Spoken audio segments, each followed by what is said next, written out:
They said it couldn't be done, but we are back for a second instalment of A Link to the Cast. It is your weekly Hour of Power, Too Sweet to be Sour. I am Mark Robinson, and with me from across the pond is Dave Ryan. Dave Ryan, how are you? I'm pretty good. Tentatively approaching the difficult second episode. Much like the second album of a band, can we live up to the very low expectations we've set ourselves? Well, we'll find out. I think we're going to do better than the Kooks. That's all I'm going to say. Wow, the mother of all low bars. Yeah, well, I mean, to be fair, it's not like because the first album was terrible. Anyway, this is not a music podcast. This is a video games podcast where we talk about games and we don't bitch about the Kooks for an hour, which I could easily do, but we'll save that for another time. Yeah, how's your week been, Dave? Mixed, I would say. Okay. I have a tale from my week, tale of woe. I've, as my grandmother would say, I've been in the wars. Kind of going about my week, I had some final stuff wrapping up from college, and I, on one of the very rare nice days we get in Ireland, I decided, you know what, wear a pair of shorts, I'll go outside into the back garden, lie down, relax for a while. Got eaten alive by bugs, which was fantastic. All the bug bites started to go away except for one, which then very gradually became infected, which has been a lot of fun to deal with this week. Didn't think it was that bad until I went into my doctor this morning and showed it to him, and his first words were, "Jesus wept, that's a bad one." So, you know, when a doctor says that to you, you kind of, you know, you're in for a treat with the rest of the appointment. It's just when everything like that is done in that whimsical Irish lyrical style that it just doesn't seem as serious as it probably actually is. Yeah, it doesn't seem that, but, you know, then I had to take a load of antibiotics and try to get through a day's work, which was great crack in and of itself. But look, I'm here now. I've got my apartment pants on and I'm ready to talk about some games. Let's do this then. I would like to start us off this week, if that's okay with you. Be my guest. Okay, so over the weekend, I bought and then completed Kirby and the Rainbow Paintbrush, or Rainbow Curse, depending on which side of the Atlantic Ocean you seem to live on. And it's okay, which is kind of a disappointment because Nintendo games for the last 12 months or so, kind of a lot of the first party stuff has really been hitting it out of the park, and this doesn't quite meet those lofty expectations that I was preparing myself for, and I find that it's kind of a disappointment, but the standards have been set really high with stuff like Mario 3D World and Mario Kart and whatever else. But I mean, I came into this, I haven't really played Kirby games before. I've like briefly delved into them, but not enough that I could come into Rainbow Paintbrush with any real idea of what to expect. But I knew that it was a sequel to, I think it was Canvas Curse for the DS. And, which I'm led to believe was quite a good game. Yes, so I read about it on reviews, on reviewing websites. You did an intranet and figured out what it was about. Yeah, you know, it's just what you do.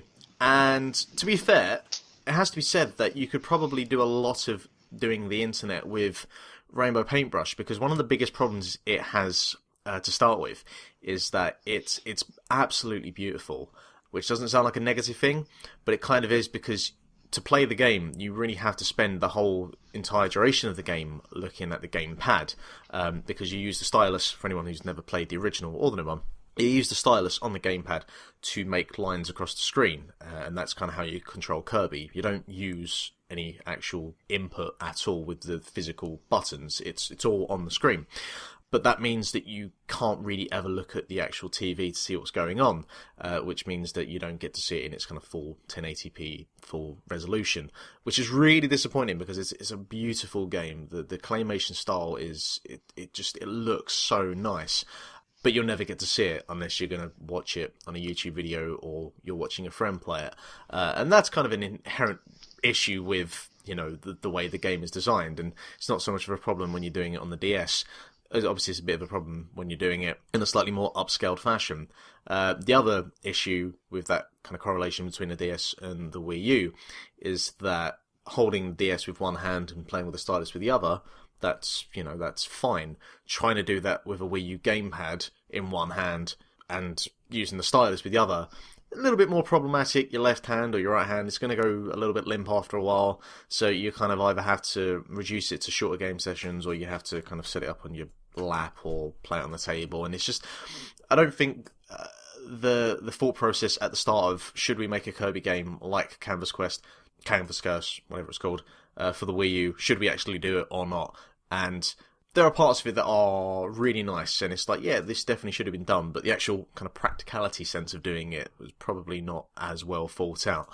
But it's not entirely negative. It is an enjoyable game. I got a good kind of 6 or 7 hours out of it. Some of the level design is quite innovative.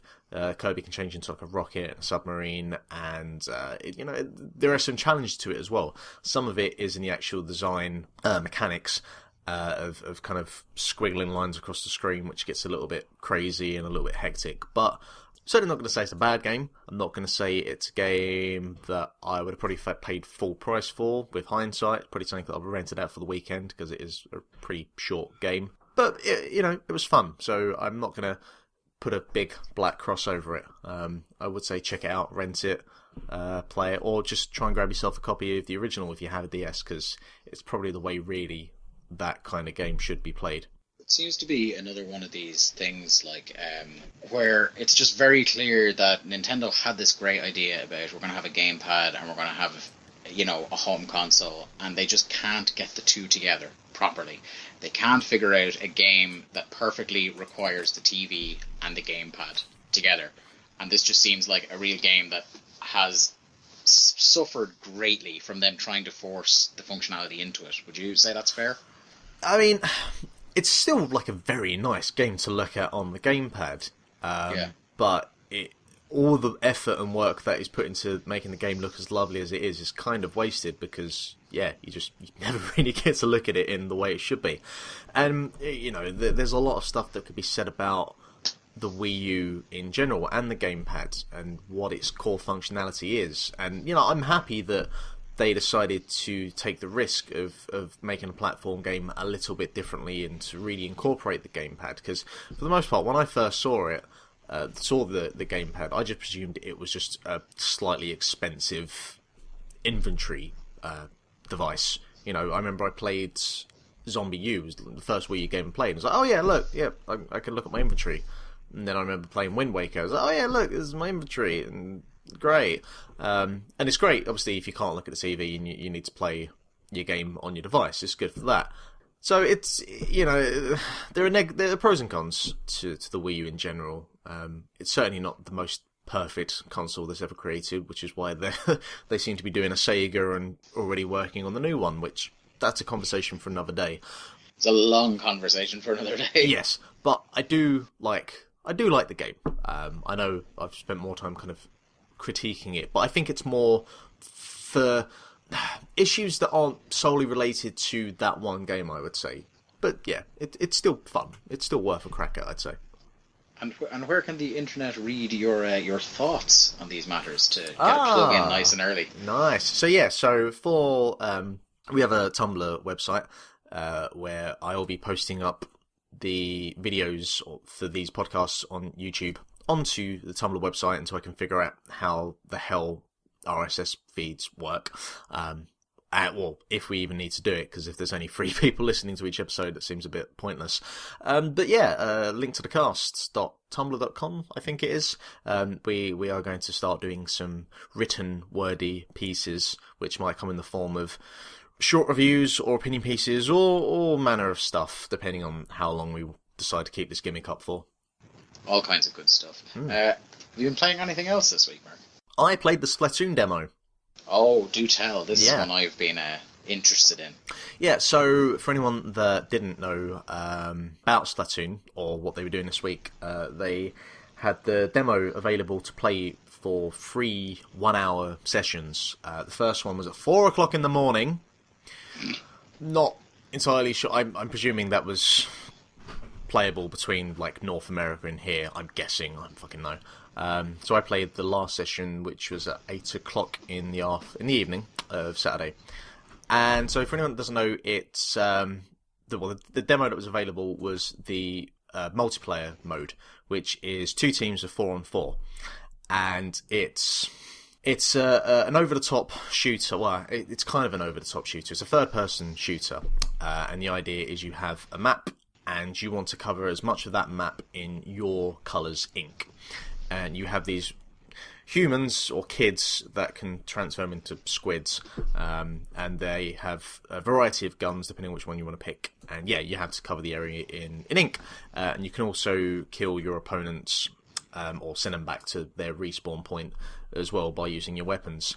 And I really enjoyed it. It's really fun. It's a shame that there's only going to be about 10 people playing this game after about the first month of it coming out.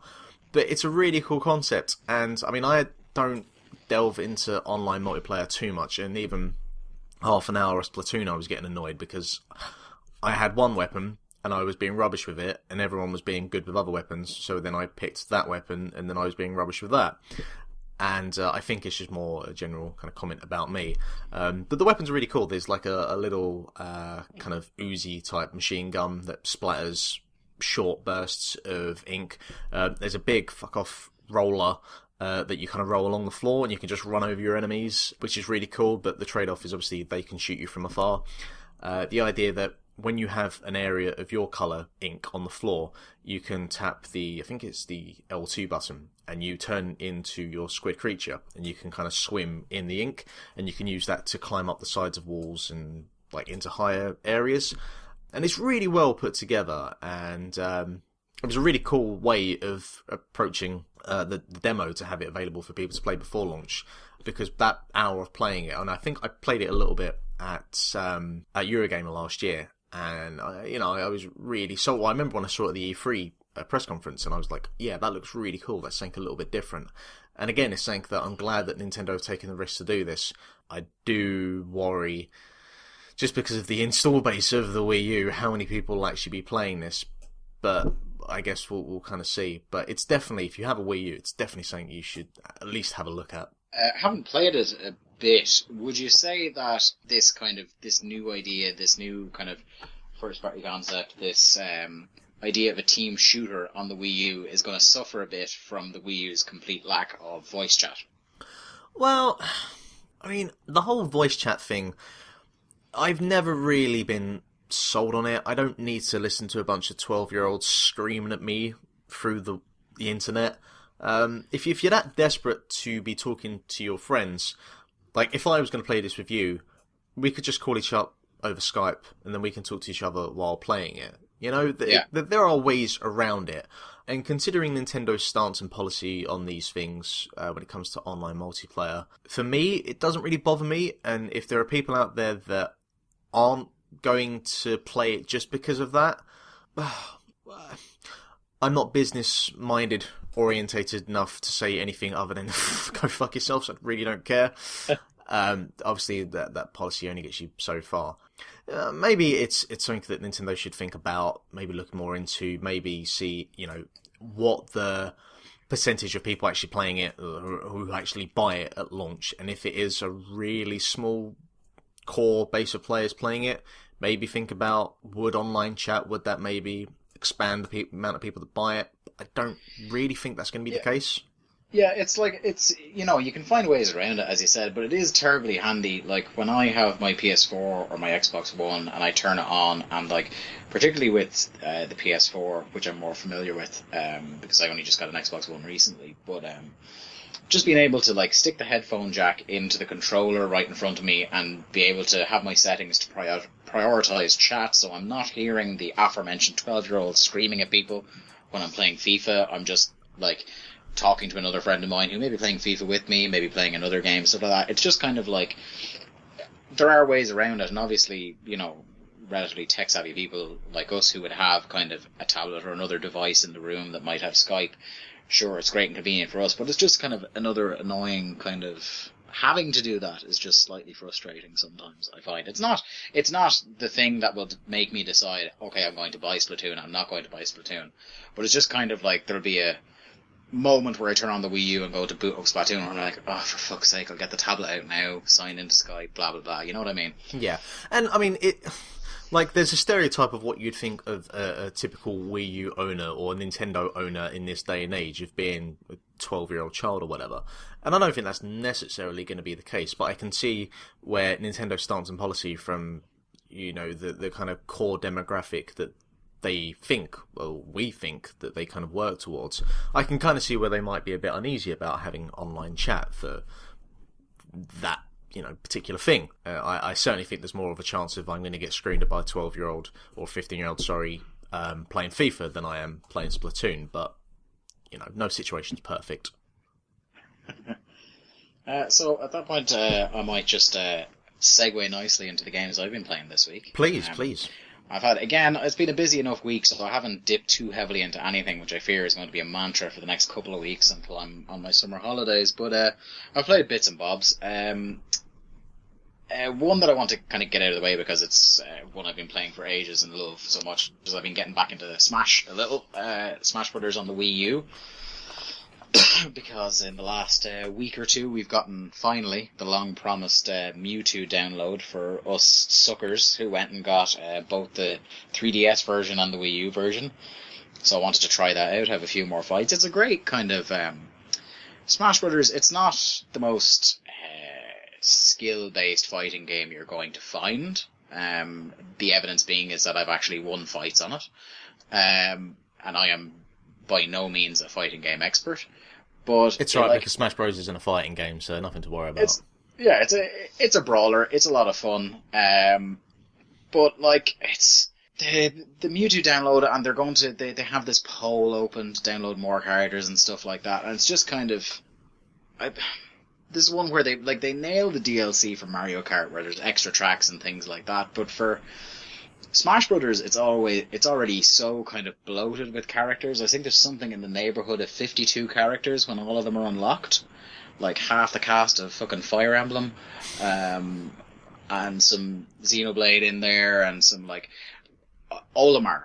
Olimar is in there for reasons beyond my fucking understanding. Olimar is in there just because it's like, hey, look what's at the back of the Nintendo first party cupboard. Pikmin. Let's figure out a way to get that in there. But no, the game's a lot of fun. I really enjoy it. Kind of once you find for the first while, you feel lost, and then you find your kind of, like with any fighting game, you find your, the fighter that you're slightly less awful with. And it's a lot of fun then. It's a real kind of, like a lot of the games on the Wii U, I find I don't play them a lot when I'm on my own, but when there's a few people over, a couple of beverages have been ingested, that it's a great one to be able to crack out, and everybody has a lot of fun with.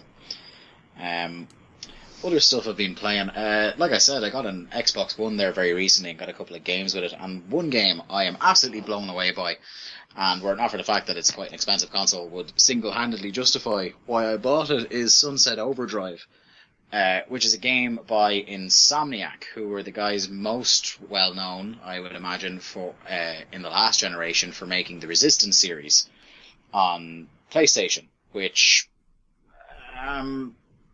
people had mixed opinions about, but kind of it's very rare that I get into a shooter. I don't play shooters online at all. I don't dig multiplayer shooters, anything like that, mainly because I'm awful at them, and get shot to bits immediately when I try to play online. But I enjoyed the campaigns on those, so I was kind of curious to see what they were doing, and the kind of the trailers and everything for Sunset Overdrive made me think, this might be my kind of game. And it's really, even though it's kind of every second game is one of these, it's a third-person open-world action game. It's very hard to describe. It's so weird, it's so funny, it has a real wit about it. The art to it is just fucking incredible. The soundtrack is real kind of almost punky. It's more so than a lot of kind of new IPs that I played in a while. It's very kind of brave and confident in what it is. It comes out with a real kind of weird off the beaten track style and doesn't really give a shit if you like it or not, because it's just going to plow through and get weirder and weirder as it goes on. Not very far into it, but it is an awful lot of fun so far. Well, what kind of game... Because I've briefly looked at the gameplay of it. What exactly is it? What do you do? It's gameplay-wise, it's like if Saints Row had an illicit affair with a Tony Hawk game and had a child. Because it is the silliness and the open-world action of a Saints Row game, but you grind rails the whole time. You basically, you play this guy, your created character, who comes into the city where an energy drink has turned all the people in the city into zombies, basically. Rage zombies, throwing, like, weird goo at you, or just attacking you. Different kinds, like, you know, like any other zombie game, really. There's different kind of grades in them, from your kind of, your normal walkers up to your spitters, your heavies, that kind of thing. But you kind of then, you're encouraged to, while you're attacking them, rather than just kind of meeting them face to face on the ground or anything like that, take on a group of enemies like you would in, say, a Shadow of Mordor or anything like that. You're encouraged to try and up your combos by grinding on rails around them and figuring out, like, interesting ways to try and kill them from up above.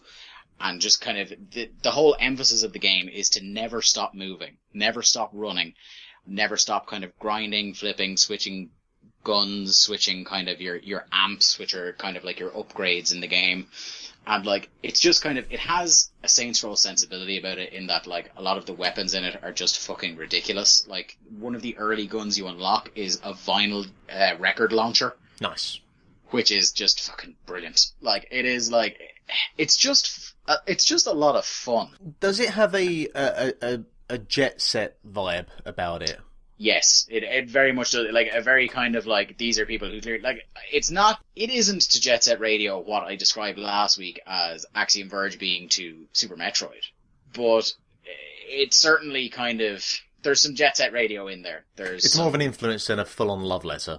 Yeah, exactly. Yeah. That's exactly what it is. It's just like, I can't wait to get into it more. It's kind of like, it's been my introduction to the Xbox One, because I've never owned a Microsoft system before, so it's kind of like trying to get used to not holding a DualShock 4 or a Nintendo controller is slightly weird, but I'm really enjoying it so far. And it's kind of, myself and my housemate Brian have been playing it, and he's kind of been watching me play it and kind of just in knots laughing. It's a very funny game. It's a lot of fun, like the Saints Row games. They're not works of art that are going to be kind of like remembered for generations hence, but at the same time, like, it's a hell of a lot of fun to just go and blast the crap out of some energy drink zombies with a record player launcher. Like, it's great times. Other stuff I've been playing, just a couple of quick ones, and then we'll move on to the news. I played a tiny bit of a couple of the PS Plus games for this month that I mentioned last week. Race to Sun, I played very, very little of, because I am really, really garbage at. There's a real theme in this show about me describing different genres of games I'm terrible at. It's almost like I never played any before the first episode, but I assure you, I've been playing all my life. It saddens me that I'm terrible at it. It's the Dave Ryan confessional show. It's look, I'm half decent at FIFA. I'll take that to my grave, but like, we're going to run through a lot of genres of games on this that I am garbage at. I might just get them out of the way at the top of one episode and just list, this genre, this genre, this genre I'm terrible at. But no, Race to Sun, it's fun. It's kind of like, have you played it, Mark? Yes, I have played it. Would you describe it as kind of like an endless runner? Yeah, kind of. Definitely. It has that kind of vibe about it. So I know we spoke a little bit about it on the last show. It has that.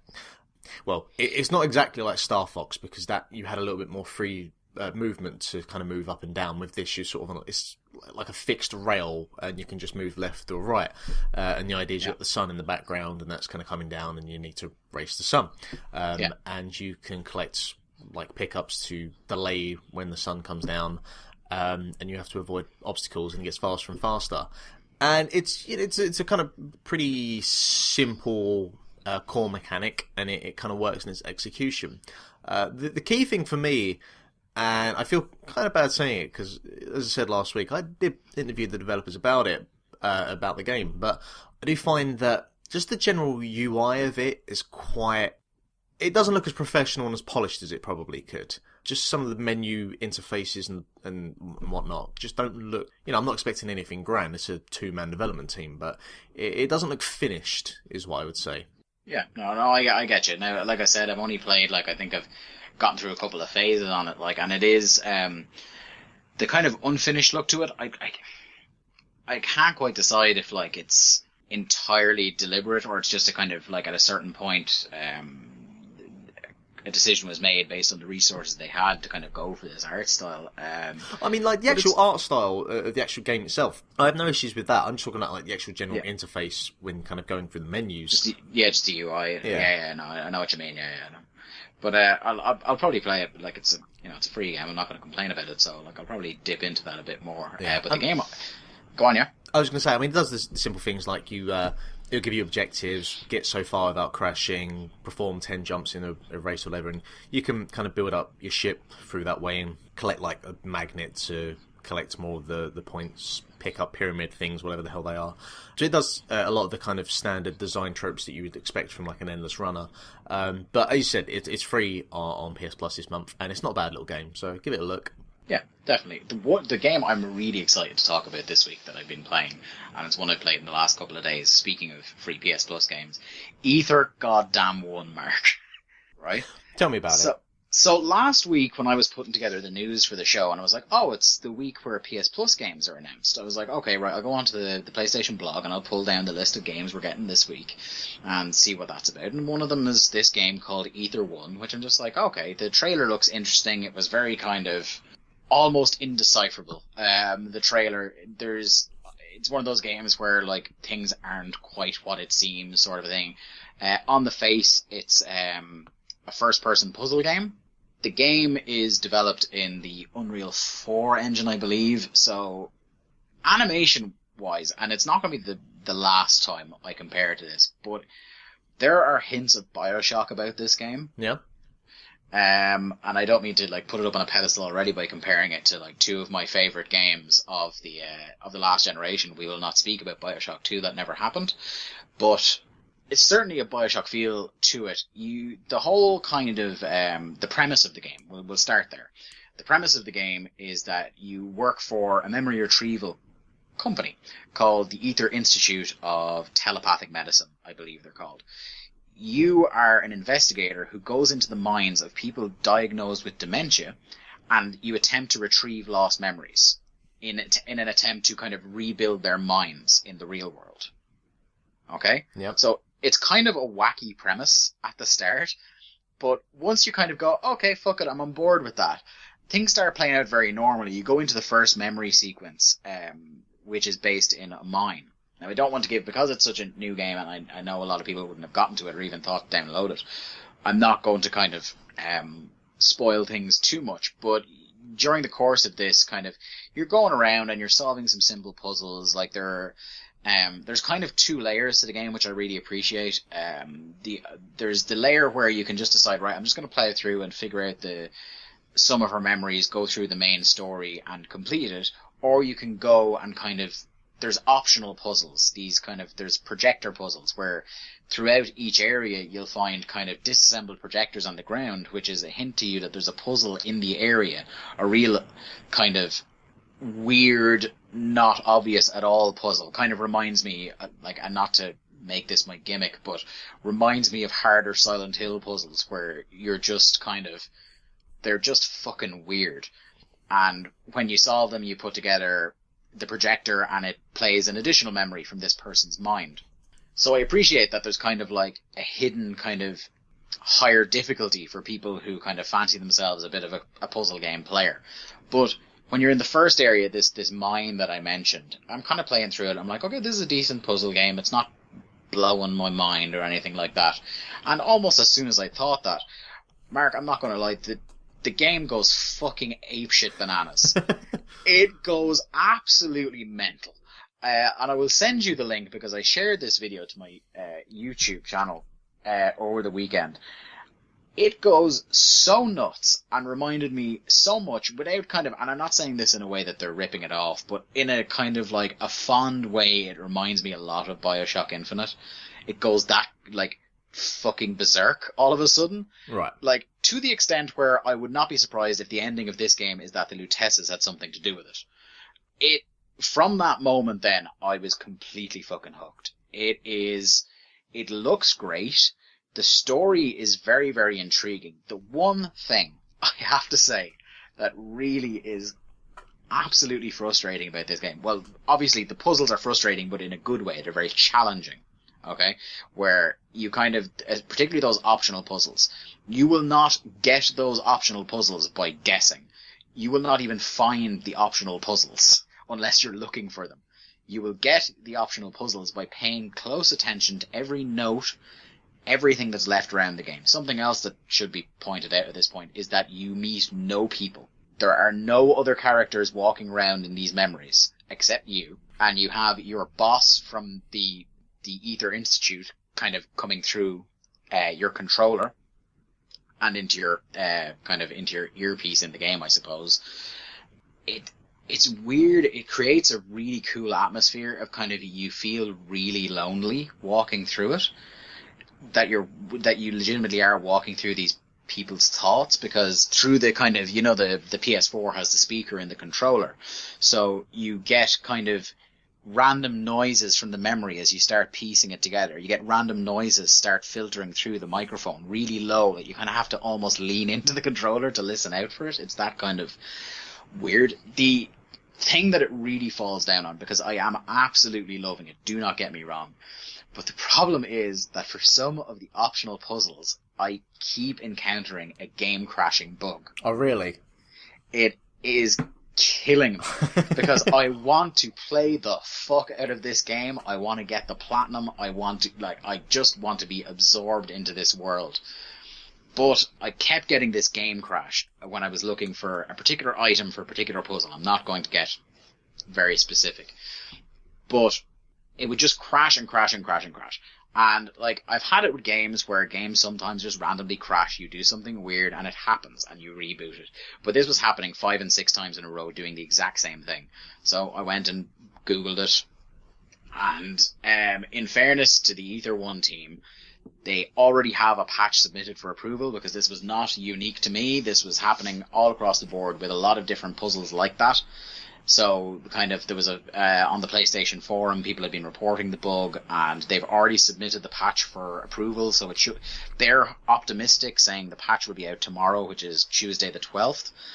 And I hope it is, because I just want to keep playing the goddamn game. It's fantastic. It's just such a shame that there's it looks like the better part of a dozen similar instances of repeated game crashes for things like that. But it's just, honestly, if it wasn't for that, I'd be hard pushed not to have it in my top 5 games I've played this year so far. But again, it's kind of there's not been a lot of games out this year so far, so I don't know if that is a stamp of approval or kind of a comment on how few fucking games there have been so far. But it's a healthy statement to make, and it's good to see that patches like that are being kind of picked up and rectified in sharpest fashion. It sounds interesting. It sounds like something I need to have a look at. It's a tiny studio as well. When I was looking around for the kind of the news on the bugs, it seems that there's only about 5 people working for them. White Paper Studios, or White Paper Games, whichever one it is. And it's only available on PS4 and Mac at the moment. I have a Mac, so I'm sorted. Hey. Yeah, sorted. But it's been getting ridiculously good ratings. It's got a Metacritic score of 82. Destructoid gave it a 9. 4-star from Joystick. It's really fucking good. And if you have a PS Plus account and a PS4, you have no fucking excuse for depriving yourself of what will be one of the most unique experiences you'll have all year. I'd almost guarantee that. Because I can't see anything else that's coming out really this year that's going to completely subvert what you think the game is going to be when you start it. It's just been it's a hell of a fucking game. It really is. You have me sold. Well, yeah, that's my sales pitch. I got a job for White Paper Games. There you go, sorted. Yeah. Cool. Shall we move on to the news? I think we shall, and we'll try not to get into a massive love letter to Silent Hill this week. That keeps us talking for about half an hour. But that said, the first item on the news this week is a follow-up from our discussion on PT last week. Not only now has PT been removed from the PlayStation Store for people who hadn't downloaded it before, but now, even if you've downloaded it before, you can't get it anymore. It's been completely scrubbed from the PSN library. So we're going to have a Flappy Bird situation where there's going to be people trying to fucking sell their PS4s that have PT on it for God knows what sum of money. Now with that, the first things to say is if anyone buys a PS4 for that sort of money just to get PT, then I've lost all faith in the human race. Mark, in fairness, there were sums being reported of people paying for iPhones that had Flappy Bird on it that I don't even want to think about. Yeah. Like, I'm going to say, like, if you're going to spend over the odds for something with a game preloaded on it, I would sooner spend money on PT than I would on Flappy Bird. If we're going to make... Alright, if we're going to make that comparison, then yes, fair enough. I would rather have PT than Flappy Bird. I still feel that my point stands. Oh, it does. It certainly does. Like, the thing that I take away from this story is, like, fucking why? Like really? What is there? Why? Like, I know Konami have been making a series of decisions lately that have made me think why, but, like, really, you're going to, like, on top of everything else, on top of, like, probably showing Kojima the back door once MGS5 is released, on top of cancelling Silent Hills, on top of all this kind of crazy stuff that's going on with Konami, it's like, you're literally losing nothing by keeping that demo on the store. Like, what? I just don't understand it. I like to call it Konami doing a Konami. Yeah, it's just sad, you know? Like I said last week, it's one of the best horror game experiences I've ever had, and it's just kind of depressing that now there's going to be a lot of people, because I don't know how many people, kind of relative to the amount of people that own PS4s, have it downloaded, but now kind of there's going to be no new PT players. There's going to be, obviously, people will find ways to, wacky air quotes, purchase it online once somebody eventually cracks the PS4. But well, look, the thing is, I mean, I don't know what the costs are involved for something being kept up on the PS Network. I don't know what it is in place between Sony and companies and whatnot, but I can kind of see the mentality that if there is any cost involved, and it's not like Konami have the money to work with at the moment, there's not much point of them keeping up what is a demo for a game that now does not exist anymore. Well, like, it still exists as a perfectly good like mini game in and of itself. Like, all you would have to do really to make it not Silent Hills anymore is lop off the closing video sequence. What? And it's just like that's literally it. Apart from that, like, you remember when the teaser dropped, no one had a fucking breeze it was Silent Hill, and still wouldn't if it weren't for that ending video. Yeah, true. And the game doesn't really suffer from not having that video at the end. It's still an incredible experience. You know what I mean? No, but again, as I said, if there is any cost-cutting measures that can be made from doing what they've done, I can see why Konami would do it. Yeah, I'm just going to go out there and say fuck them. That's all I'm going to say, because Jesus Christ, I love PT. But let's not get back into. Well, I'm glad that I've given you a platform so you can do such a thing. Yeah, and let's kind of segue, not quite out of Konami, but we'll go to another Konami hilarity story. One of the voice actresses on Metal Gear Solid came out and said last week, around the time that we recorded, and I completely missed the story, she had claimed that Kojima was fired from Konami. Okay? So, this is the guy who, like, his name is removed from the product. They keep insisting, swearing blind, he's not gone, because they're afraid probably what's going to happen to the pre-orders of Metal Gear Solid 5 if they announce the guy who makes it all is fucking gone.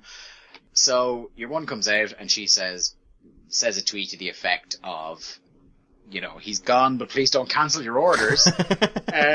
Please, please, please.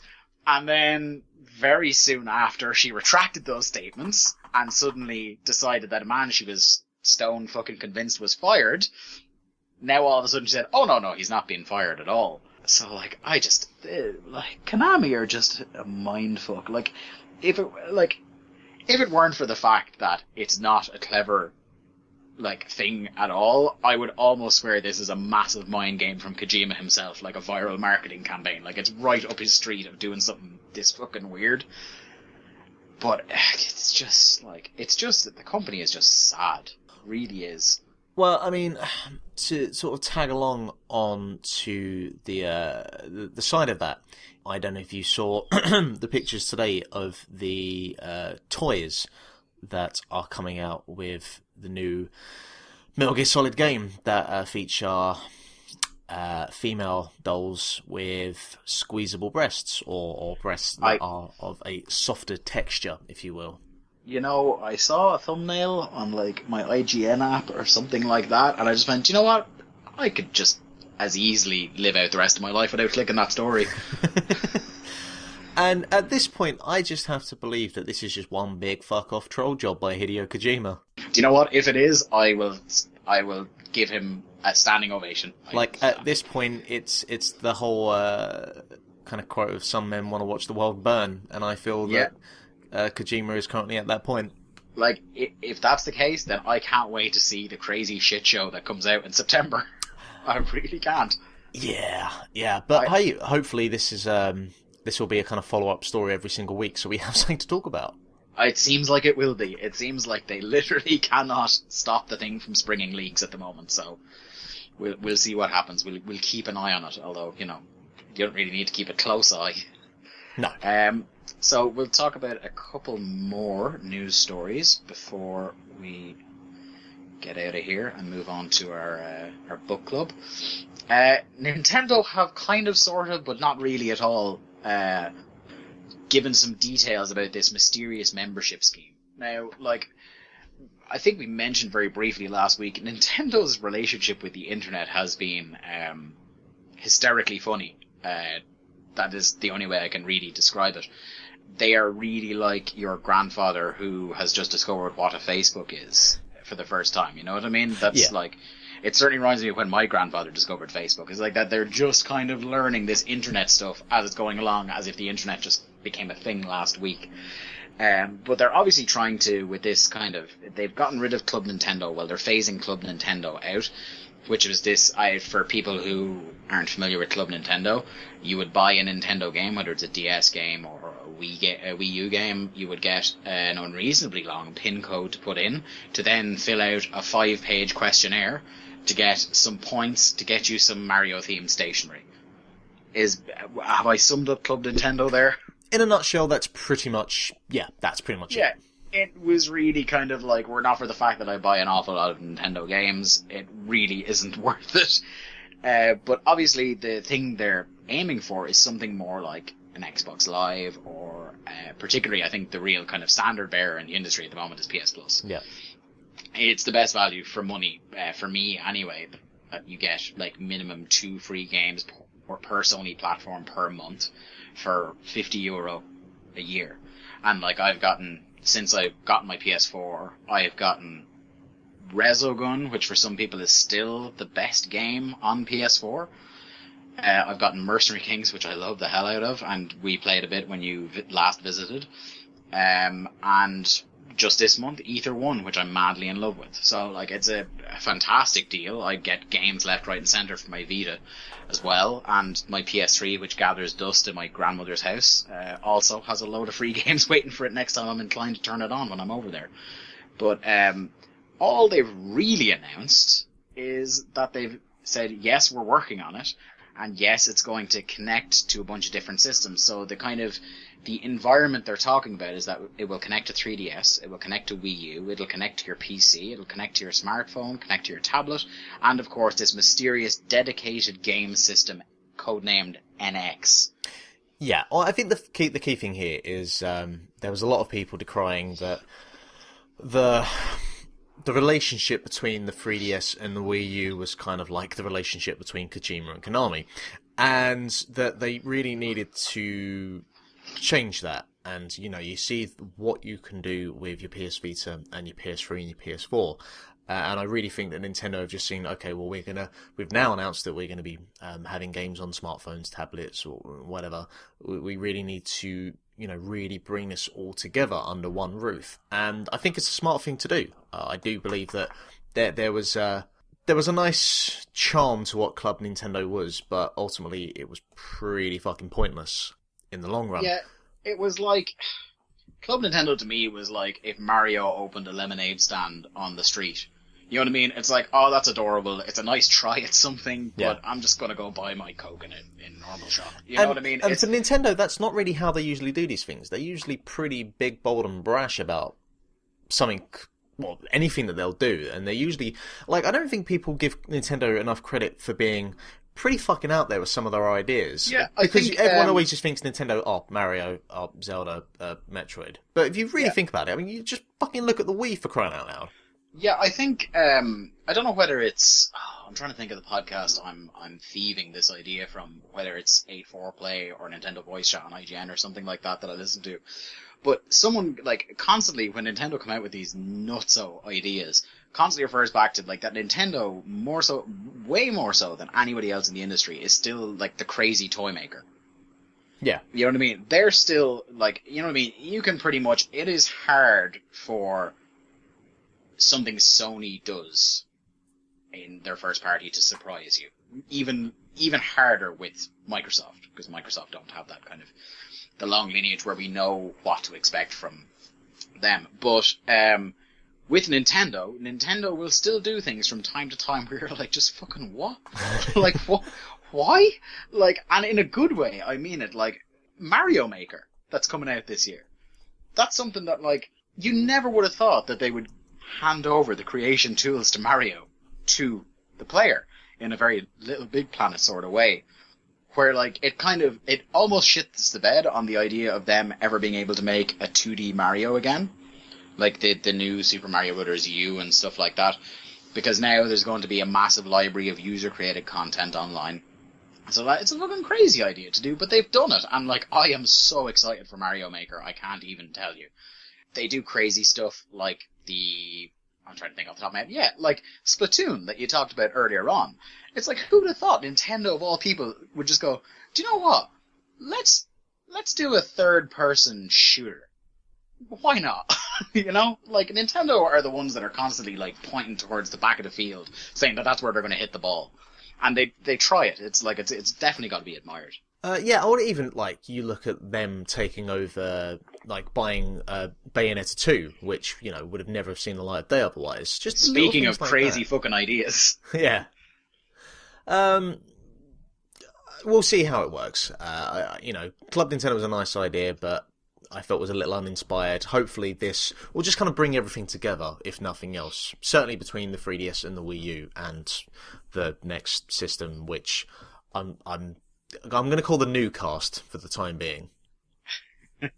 And speaking of, to move into our next news story, speaking of, like, crazy ideas that only Nintendo would do, Nintendo have announced a partnership with Universal Studios theme parks. Yes, they fucking have. And, like, as I put in our show notes for here, 8-year-old me flipped his fucking lid when he read this story. Because it's like, do you want to go on an adventure with Link? Hell yes, I do. You know, do you want to go hang out with Mario for an afternoon? Where do I sign? You know what I mean? I just, like, I kind of threw my money at my laptop screen as soon as I read that story. Well, let me put it to you like this. I mean, you've seen pictures of me over the last couple of years being able to hang out with a life-sized giant version of Pikachu, or a person in a Pikachu outfit. Here's the thing, and this will segue into another one of our interests, but very briefly, better hugger, Pikachu or Kevin Steen? Oh, Kevin Steen. He had, okay. You know, he could actually get his arms around me. Pikachu's got those short, stubby arms, so there's any... I was doing the hugging in that picture, but I was just as happy to, you know, be a part of that experience. A fair assessment. Yeah, but certainly, like, some of the ideas, I'm trying to think I mean, I feel there's a Kid Icarus roller coaster in there somewhere that would replicate the last game and will probably give you as much of a headache and make you sick. I feel there's something in there with Wario. There's so many ideas they can work with. Like even just like I can just think of like simple kind of lo-fi kind of carnivalize, like a test your strength with Little Mac. Yeah. Yeah. You know, oh my god, like, because Nintendo, this is the thing, like, Sony couldn't come out and, like, I love Sony. The PS4 is the console I play the most because, well, obviously it's the one that's up in my room, that's nearest to me. I have a borderline addiction with FIFA that I'll have to work out with a therapist at some point in the future. But Nintendo are the one of all the kind of the studios in the world, really, that have such a history, such a lineage, such a library of first-party content that they've barely begun to scratch the surface of merchandising. You know what I mean? Like, when they brought out Amiibo was like the first time that there was proper, like, high-grade figurines of some of your favorite characters from when you were a kid. And, like, if I had 5% less restraint than I do, I would be swimming in amiibos. You know what I mean? Because I was just like, figurines, this is Skylanders kind of crap, I'm not interested. Oh, they have Toon Link, do they? Oh, they have Mega Man, do they? Oh, they have Little Mac, do they? And I do have one amiibo, but it did come free with Mario Party, and it's the Mario Party Mario, and they are incredibly well-made figurines, and it's just kind of thing where it's like, Nintendo have like a potential kind of market for these kind of, when they start going into merchandising or these kind of partnerships, where they can make all the money in the world, because there are suckers like us, Mark, who will pay for anything with a Nintendo logo slapped on it. Well, they've not dragged me down into the amiibos yet, and I'm holding fast on that one. But the moment that they announce, I mean, I don't know how they'll do it, whether they'll just incorporate stuff throughout Universal Parks. Well, what I would hope is they just have an area that is Nintendo Land, and like, yep, fucking give me a week there, I'm good, I'm grand. Mark, I'm just saying there's a fantastic idea for like a video feature of us going to this publishers. There is fantastic room for some video content there. Hopefully we'll be sponsored by then and someone will pay us to go there. Exactly, yeah. But it's just, it's a fantastic idea. It's so good. Like, the child in me is just so giddy about this idea. Like, it'll be a year, 2 years, God knows how long before we actually see anything materialize. Yeah. But it's one of those things where, like, sometimes Nintendo do a thing, whether it's the voice chat thing we already talked about, or the kind of just their general relationship with the internet, where you think, like, what the fuck are they thinking?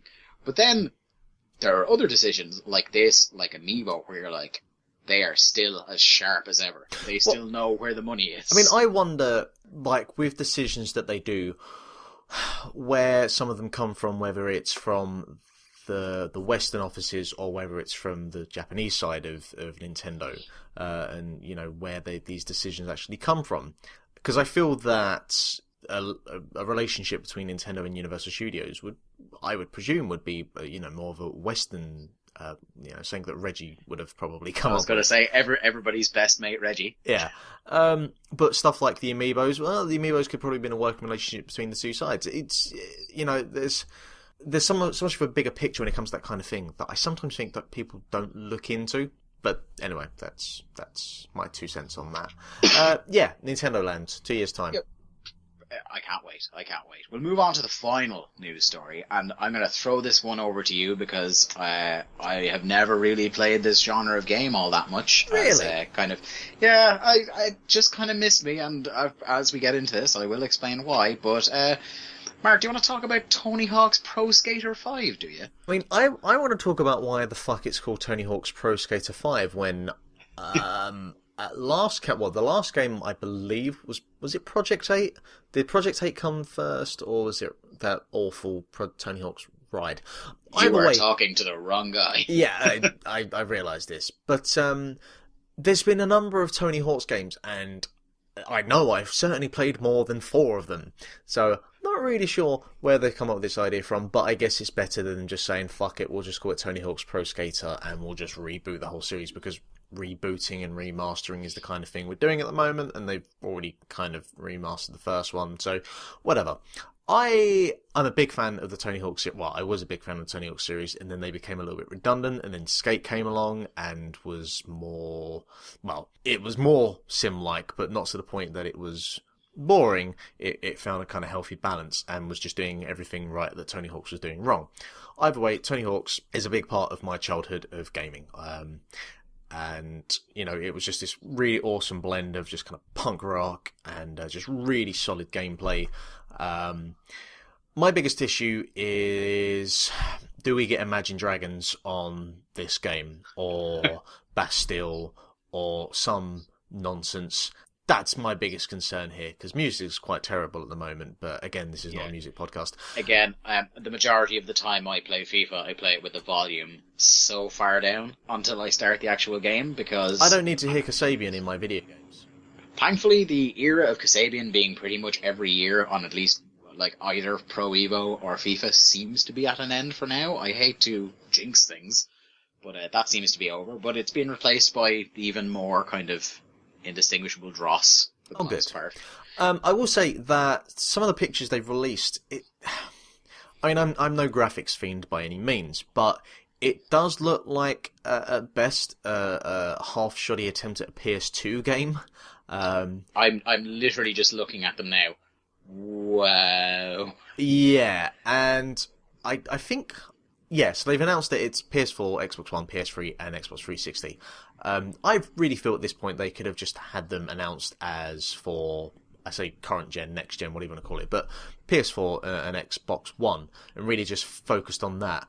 And I think that a lot of games should really start be thinking about doing that, just because I think they're really sacrificing certain things that I can't think off the top of my head. Yeah, but I think for a lot of developers, the problem in making that kind of decision that we're just going to develop for, Xbox One, PS4, is the fact that still, like, even though both consoles are outselling their predecessors, like the Xbox One, despite lagging well behind the PS4, is still outselling the Xbox 360 at this point in its life cycle. Yeah. PS4, obviously, because the PS3 was hobbled out of the gate by being €600. Mm-hmm. The PS4 is just crushing it at the moment, despite not really having any games. The problem for developers is that still the install base for Xbox 360 and PS3 is fucking massive by comparison. Yeah. You know what I mean? Yeah. You're like, to say that it's going to be a PS4 exclusive or an Xbox One exclusive is sacrificing the majority of your potential market size. Potentially, which, but is especially if you're like outside the first party kind of system. yeah. Where if it's Sony, they can afford to take the hit by making things exclusive for PS4, like Bloodborne. But outside that, with third party, they, at the end of the day, much as, the people that are working directly on the games love games, that's why they're in the business for the most part, the company's got to look at the bottom line. And it's really hard to go to the money men and a developer and argue that we should cut off the majority of our potential market size. It's a fair point for which I have no real argument with, so I'm going to agree and move on. Yeah, I mean, we'll see how it is. The Tony Hawk's games, they kind of lost their luster along the way, and they decided to add some fucking awful skateboard peripheral that really just pretty much blew up in their faces. We'll see. Who the hell's even making it, actually? Because Neversoft have gone under now, so I don't know it's been real. Developed by Robomondo, who previously made... they made Tony Hawk Ride, so yeah, I have no fucking favour whatsoever in this. So we'll see what happens. You've gone from being really excited to really depressed throughout the course of this news story. I've appreciated you taking us all on the journey with you. I like to bring in my range of emotions every now and again. You know how I am with these things. So I suppose that's the end of the news, really. Yeah.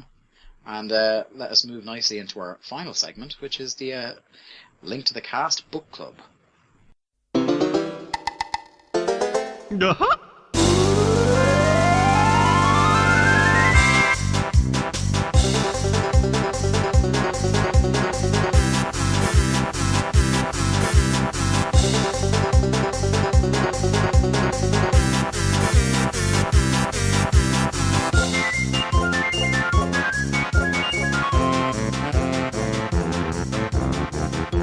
Okay, so it was my game this week for the Link to the Past book club, which I need to keep kind of looking at it on the page. I keep nearly saying Link to the Past. I'm not quite used to this yet.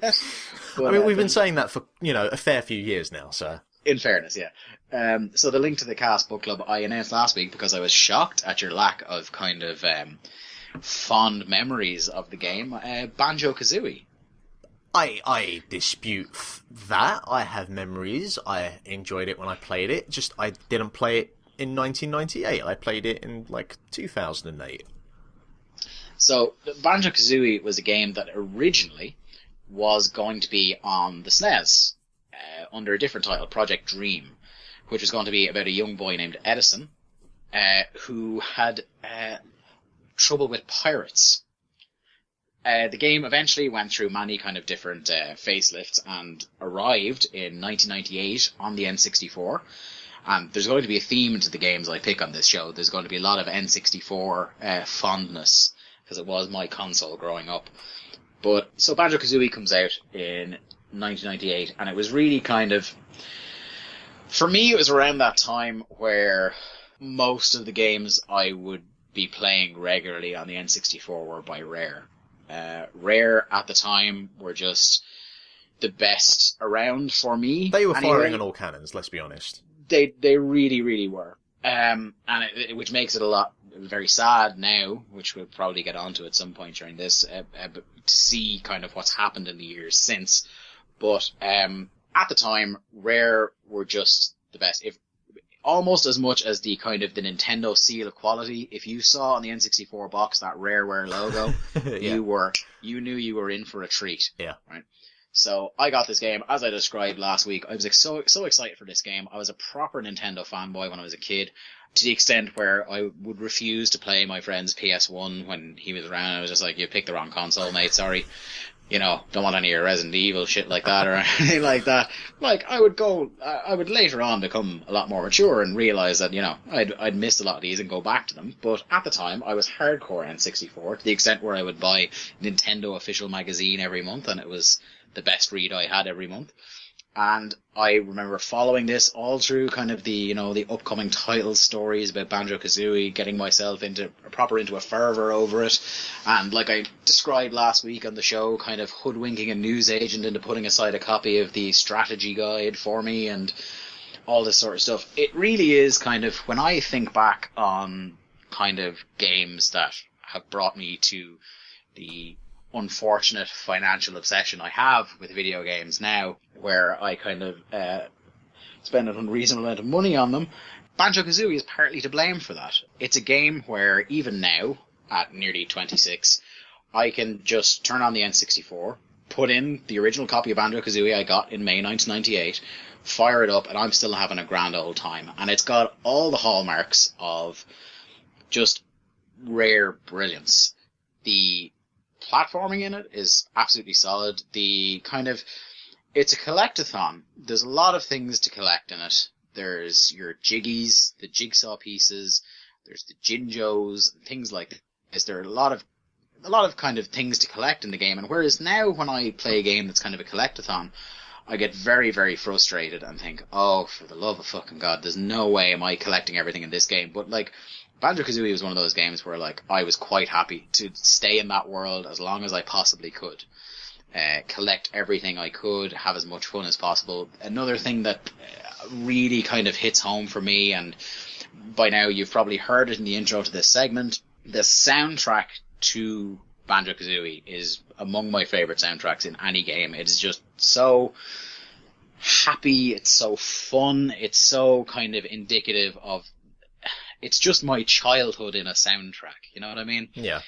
It's just a brilliant game, to me anyway, at least. I remember it very, very fondly. Like, the game follows a bear and bird duo, Banjo and Kazooie, who attempt to free Banjo's sister Tootie from the evil witch Gruntilda, which is just a kind of nice, kind of playful childhood premise.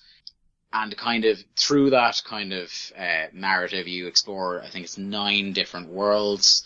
There's, I think, 100 of these jiggies, the jigsaw pieces, the golden jigsaw pieces to collect, which like are a mixture of kind of, some of them you just have to find them, they're out in the world, in the levels, and some of them you have to like complete puzzles or challenges to get them.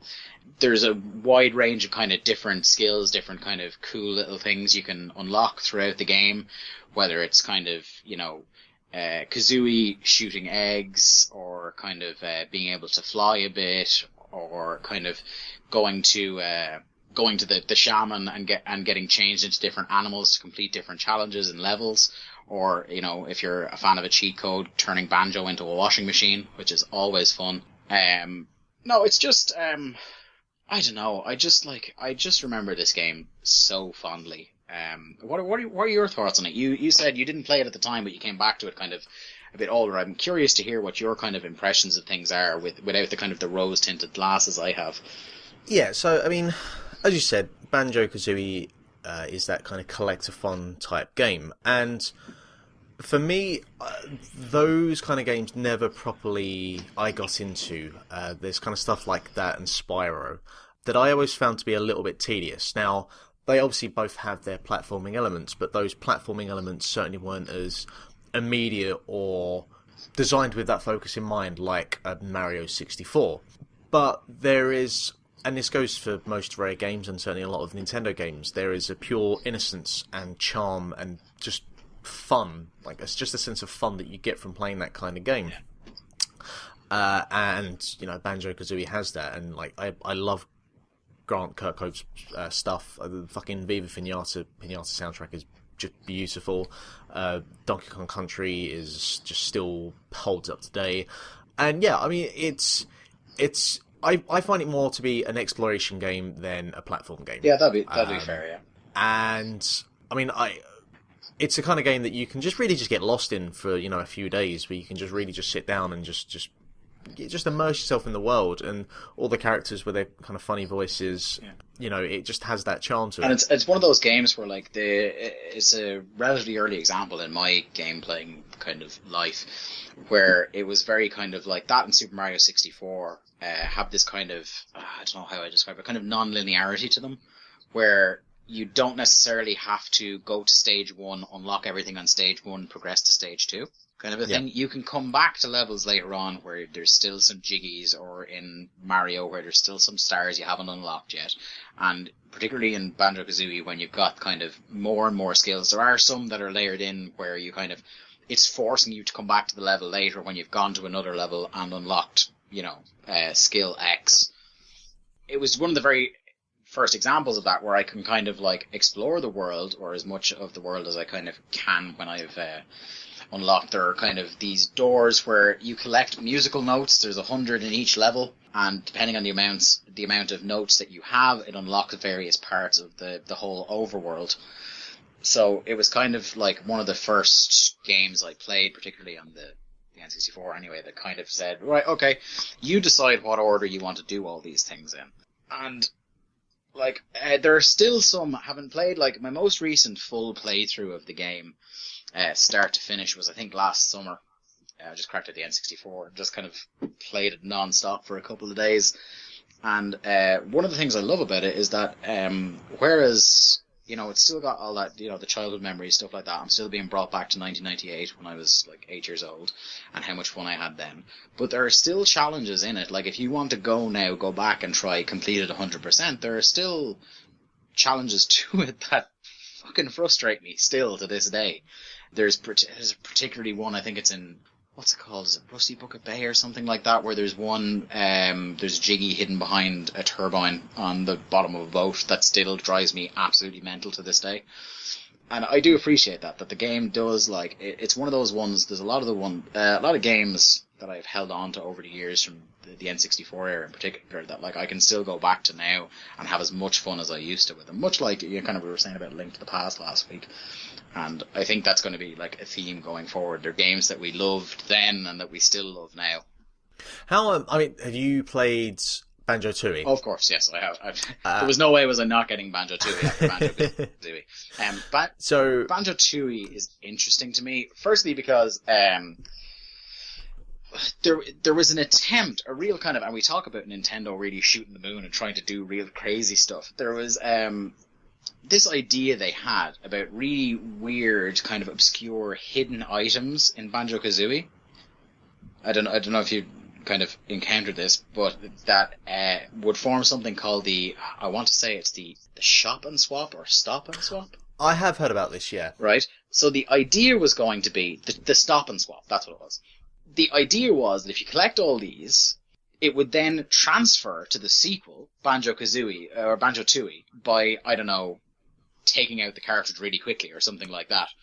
But kind of, they realized, having already put it in the game and put out the finished game, that the N64 was kind of limited and couldn't really do that.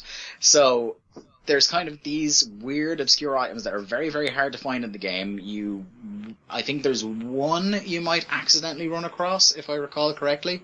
There's like a key frozen in a block of ice. But apart from that, the rest of them you would almost need to be shown where they are. They're that kind of out of the way.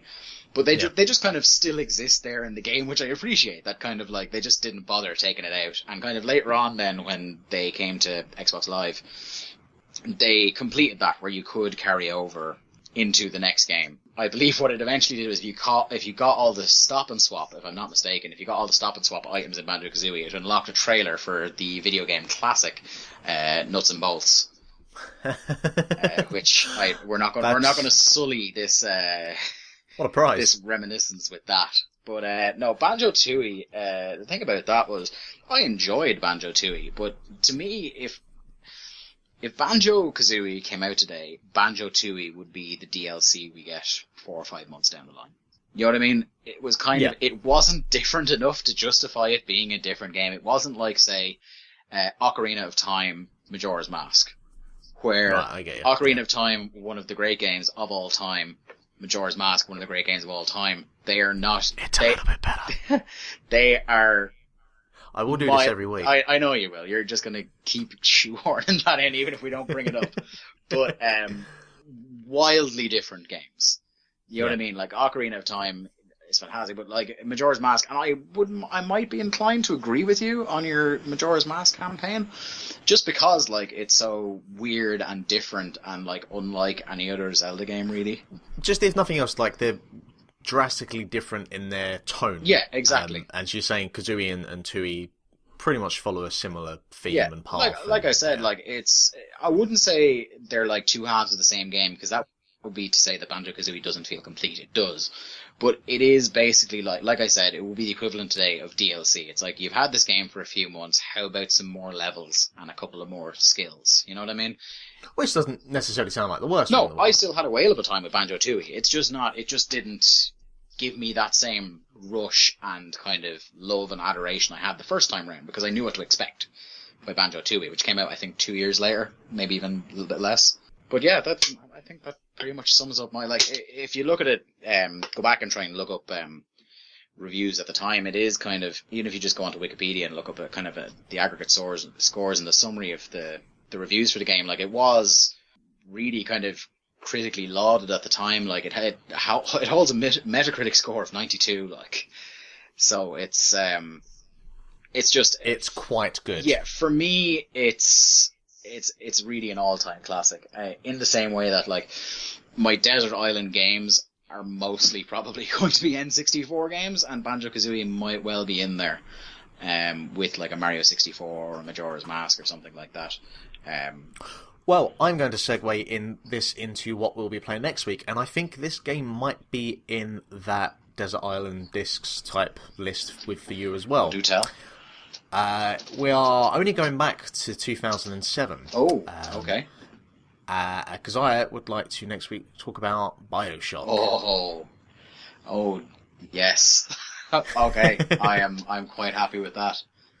Which, if nothing else, gives me an excuse to go pick up a second-hand copy and play BioShock over the next weekend, which is what I very much plan on doing. Oh, well, look, you know, you shouldn't need an excuse to revisit Rapture, but look. No, but it helps. Yeah, exactly. In fact, I'm wearing a BioShock t-shirt right now, so. I know you so well. But yeah, I very much look forward to that excuse. Cool. Okay, well, that wraps up our second edition of A Link to the Cast. Thank you very much for anyone that listened last week, and thank you very much in advance for anyone that has listened to this week's show.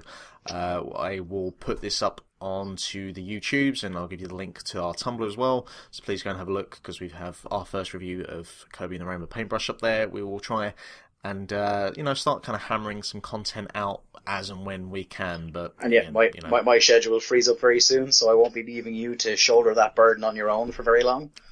And I have no life, so it's pretty easy for me. We are very sad individuals. If you take anything away from this episode, it's that we are very sad. Oh, take anything away from this podcast in general, it will be that. And on that positive note, thank you very much, Dave Ryan, for your time. Anytime, my friend. And we will see you again in about a week or so's time. Bye now.